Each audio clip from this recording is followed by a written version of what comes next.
A bill aiming to close a loophole in the state's sex offender registry was signed by Governor Abbott yesterday. It's named after an 11-year-old girl who was murdered last year. Fox's Sherman DeSalle with our sister station in Houston has that story. Governor Greg Abbott has signed House Bill 2000 into law in Texas. It makes anyone that's convicted of child grooming to register as a sex offender. Audrey Cunningham disappeared February 2024, and an Amber Alert was issued after she didn't get on her school bus. Her body was found days later near the Trinity River. Don Stephen McDougal, a family friend with a history of child offenses, was charged with capital murder. He pleaded guilty and is serving life in prison without parole. McDougal had previously pled down a child indecency charge, meaning he had never had to register as a sex offender. Andy Kahn of Houston Crime Stoppers, a major advocate for this legislation, says the child's family was grateful to hear the news. They never expected to be thrust into this world that we live in as far as criminal justice, but there are glitches out there. And my mantra has always been, as a victim advocate, if there's a glitch in the system, instead of yelling and screaming about the injustices of it, I would much prefer to find a solution. Audrey's law will take effect September 1st of this year. Reporting from the newsroom, Sherman DeSalle, Fox 26 News. Bill preventing cities from hosting gun buyback programs is heading to the governor's desk. Supporters call the programs a waste of taxpayer money. Opponents call the bill government overreach. Fox's Stephen Dial has more.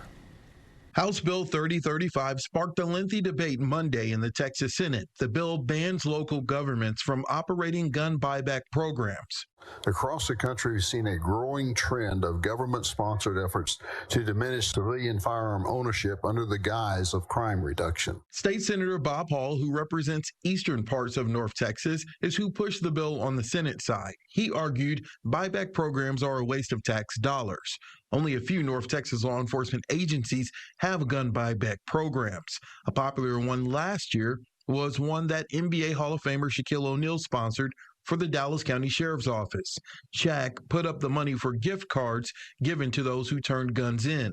Dallas County Senator Royce West called the bill government overreach. For some strange reason, you don't think that they have the common sense to decide whether or not a gun buyback program in their community would be a wise program for their community.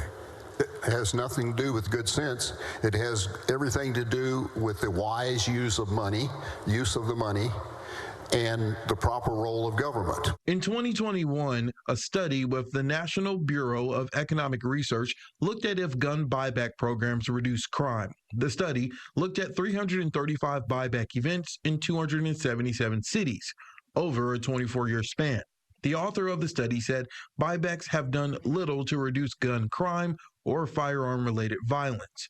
Senator Hall also thinks buybacks don't work, but he focused his argument on the financial aspect of the situation. Now, I think what this bill is doing is serving the people of Texas by making sure that money is not wasted on things that are ineffective. You don't want to go there. Fox's Stephen Dial reporting a third vote is needed before it goes to the governor's desk, but we're told it is expected to pass.